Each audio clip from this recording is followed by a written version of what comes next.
Everybody, it's Steve from Dirty Nails Workshop. Welcome to another video. I'm holding my camera through this handheld tripod for right now, but today I'm expecting one of those real fancy tripods that has a little horizontal thing, so eventually I'll be able to record these videos overhead and make it a little bit more professional looking. But for today I want to show you a tool haul that I made and found it on Marketplace last night. And so we'll go through the items and see what we got, and I'll tell you how much I paid for it at the end. So let me see just how this works. So I was looking at this already. Little no-name hammer.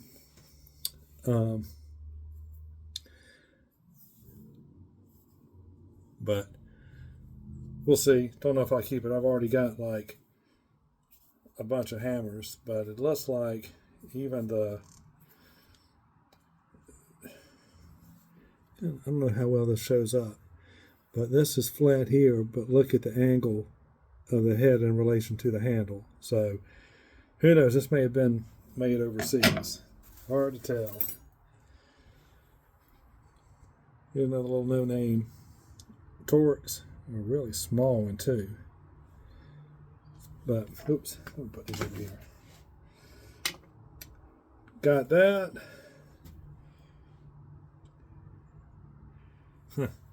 Check this out. Here's a pair of tweezers. This side, I don't know how I can. This side straight. This one's straight. This one's crooked. Anyway,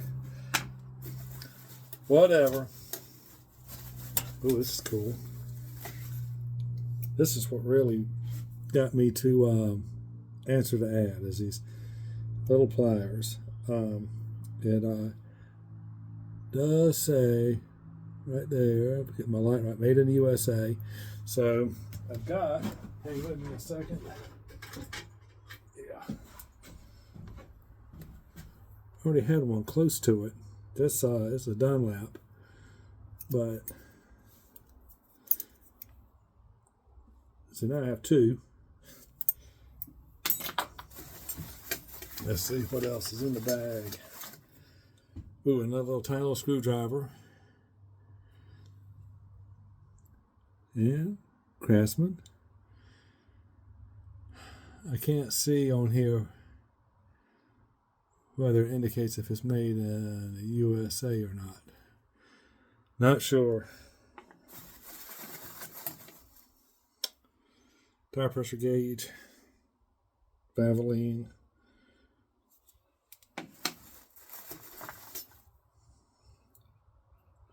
straight razor, has a patent number on it, so don't know if that means it's necessarily made in Japan. Okay, well,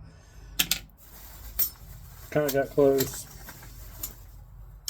Allen wrench.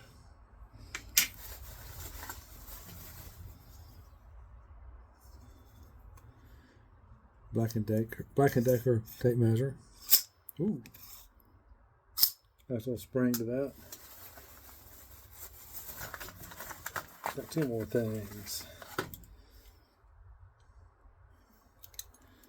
Tiny little box cutter. Made by Evans. Made in USA. Isn't that cute? And I was also wondering, I couldn't tell what this was through the ad, but oops, I think this is used for those little metal watch bands, adding or taking out links or whatever. I've got one of those type of watches with a band like that. So this was all the haul. I paid $2 for all of that, and I don't know how much of it I'll end up using. Maybe all of it at some point. But anyway, tell me what you think. Y'all have a good one. Bye.